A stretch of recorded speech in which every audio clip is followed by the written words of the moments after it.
Good morning बच्चों आज मैं आपको समाज शास्त्र का पार्ट 2 सांस्कृतिक परिवर्तन समझाऊंगी जो कि खंड वा से संबंधित है। बच्चों आपका खंड वा का चैप्टर 1 आपके कोर्स से हटा दिया गया है कोरोना वायरस की वजह से, इसलिए मैं आपको चैप्टर 2 समझाऊंगी सांस्कृतिक परिवर्तन। और सांस्कृतिक परिवर्तन के अंतर्गत समझाऊंगी कि संस्कृतिकरण का क्या अर्थ है। बेटा भारत में वर्ण व्यवस्था के अंतर्गत 4 वर्णों ब्राह्मण, क्षत्रिय, वैश्य, शूद्र का उल्लेख किया गया है। हमारे प्राचीन भारतीय समाज में वर्ण व्यवस्था पाई जाती थी, जिसके अंतर्गत ब्राह्मण, क्षत्रिय, वैश्य, शूद्र को संपूर्ण समाज में बांटा गया था। इस वर्ण व्यवस्था में ब्राह्मण वर्ण को सर्वोच्च स्थान प्रदान किया गया था। कार्यों के आधार पर इन वर्णों की सामाजिक स्थिति भी निर्धारित की जाती थी। शूद्र वर्ण की सामाजिक स्थिति निम्नतर मानी गई थी। प्राचीन काल से ही इस वर्ण व्यवस्था में प्रत्येक वर्ण अपने से ऊंचे वर्ण के कार्यों, गुणों तथा रीति रिवाजों का अनुसरण करके अपनी सामाजिक स्थिति को ऊंचा उठाने का प्रयास करता रहा है। उच्च वर्ण अथवा उच्च जाति को आदर्श मानकर निम्न जाति द्वारा अपनी सामाजिक स्थिति को ऊंचा करने के प्रयास से संबंधित इस प्रक्रिया को ही संस्कृतिकरण कहा जाता है। बच्चों, उच्च जाति के लोगों के आदर्शों का अनुकरण करके निम्न जाति के लोग अपनी सामाजिक स्थिति को ऊंचा उठाते हैं और इसी प्रक्रिया को संस्कृतिकरण कहा जाता है। बेटा अब मैं आपको समझाऊंगी कि संस्कृतिकरण की प्रमुख विशेषताएं क्या क्या हैं। पहली विशेषता है उच्च जातियों का अनुसरण।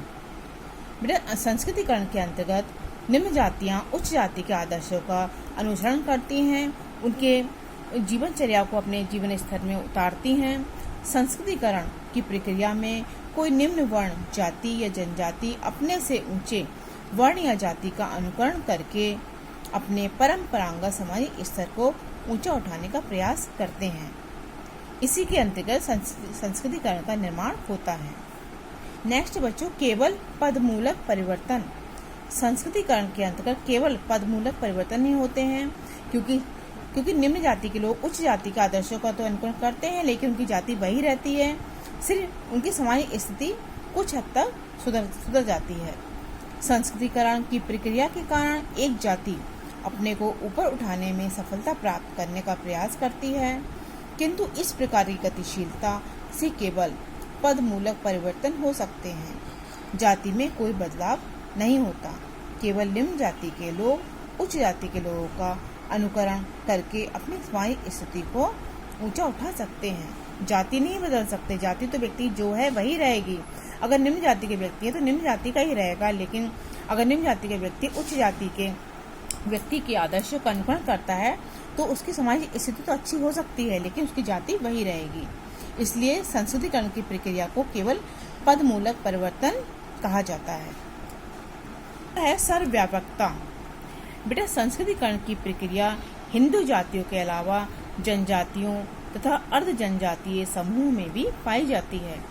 जब एक जनजाति या जाति किसी उच्च जाति के सांस्कृतिक प्रतिमानों का अनुकरण करने लगती है, उसके आदर्शों पर चलने लगती है, उसे अपने व्यवहारिक जीवन में लाती है, तब धीरे धीरे उच्च जाति के सदस्य उन अनुकरण करने वाली निम्न जनजाति या जाति को मान्यता प्रदान कर देते हैं।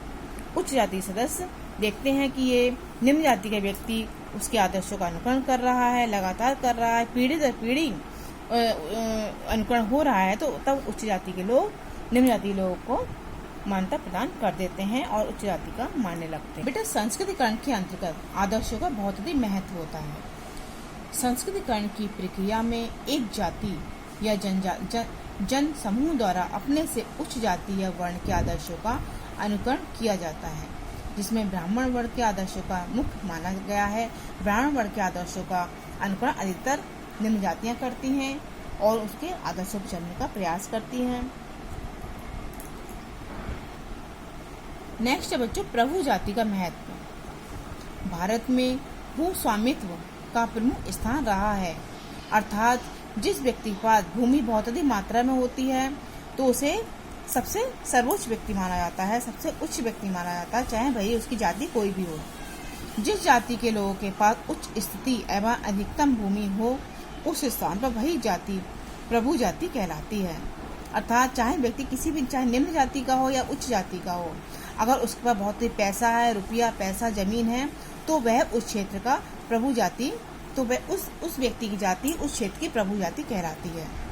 इस प्रभु जाति को दो भागों में बांटा गया है, एक है स्थानीय प्रभु जाति और दूसरी है क्षेत्रीय प्रभु जाति।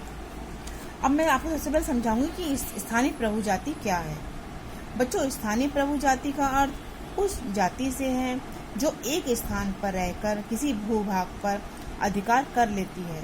वह जाति चाहे कोई निम्न जाति हो या उच्च जाति हो, स्थानीय प्रभु जाति कहलाती है। नेक्स्ट है क्षेत्रीय प्रभु जाति। क्षेत्रीय प्रभु जाति, बेटा क्षेत्रीय प्रभु जाति उसे कहते हैं जो किसी क्षेत्र के अंतर्गत भूखंडों पर अधिकार रखती है। एक स्थानीय प्रभु जाति क्षेत्रीय प्रभु जाति के आदर्शों का अनुकरण करती है। अर्थात स्थानीय प्रभु जाति के जो लोग होते हैं वह क्षेत्रीय प्रभु जाति के लोगों का अनुकरण करते हैं, क्योंकि स्थानीय स्तर के मुकाबले क्षेत्रीय स्तर पर जिस व्यक्ति का प्रभुत्व बहुत अधिक होता है, जिसका प्रभाव बहुत अधिक होता है, जिस जाति का बहुत अधिक प्रभाव होता है क्षेत्रीय स्तर पर, उसी जाति को प्रभु जाति कहा जाता है।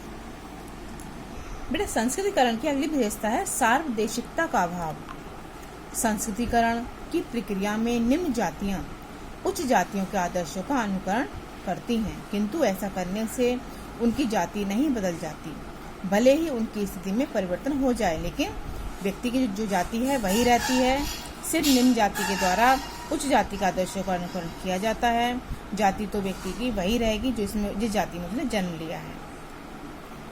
शुद्धतावादी आदर्शों का महत्व। संस्कृतिकरण की प्रक्रिया में नैतिक एवं शुद्ध आदर्शों को ही महत्वपूर्ण स्थान दिया जाता है।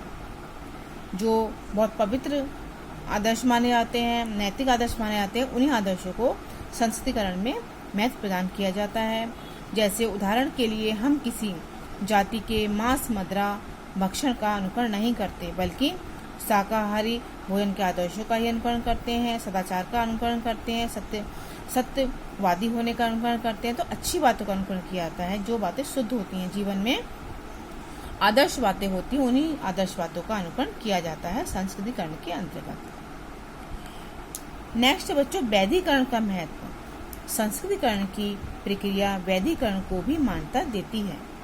निम्न जाति के किसी भी शक्तिशाली व्यक्ति को ब्राह्मणों द्वारा किसी उच्च वर्ण का घोषित कर देने से वह व्यक्ति उच्च वर्ण का सदस्य माना जा सकता था।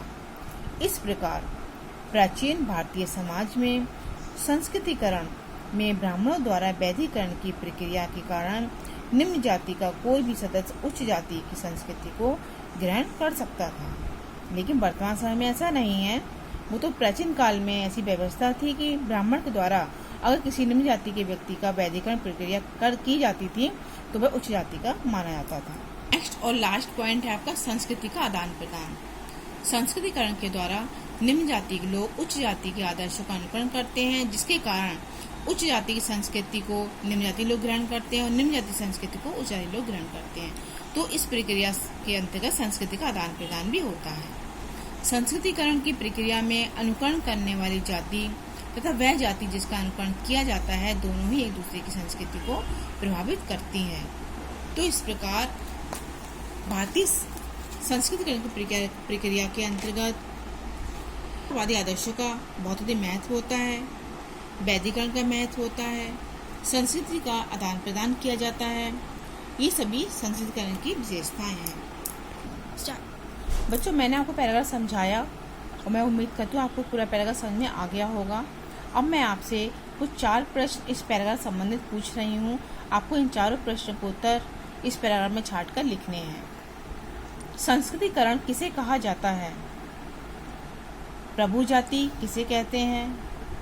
प्रभु जाति को किन 2 भागों में बांटा गया है? वैदिकरण की प्रक्रिया किसे कहते हैं? ये 4 प्रश्न अति लघु प्रश्न हैं। इन चारों प्रश्नों को उत्तर शॉर्ट में आपको अपनी कॉपी में लिखना है। चैप्टर नेम डालकर, चैप्टर नंबर डालकर और आपको इंडेक्स वगैरह सब कुछ चेक कराना है मुझे। मैं देखूं कि अब मैं जितना काम आपको करा रही हूँ आप पूरा कर रहे हैं नहीं कर रहे हैं। आप सभी को कंप्लीट काम करके मुझे ग्रुप के जरिए चेक कराना है। आपको सिर्फ इन 4 प्रश्नों के ही उत्तर लिखने हैं, ठीक है। और कल मैं आपको इसके आगे का पैराग्राफ समझाऊंगी, आगे का चैप्टर समझाऊंगी, ठीक है बच्चों। ओके।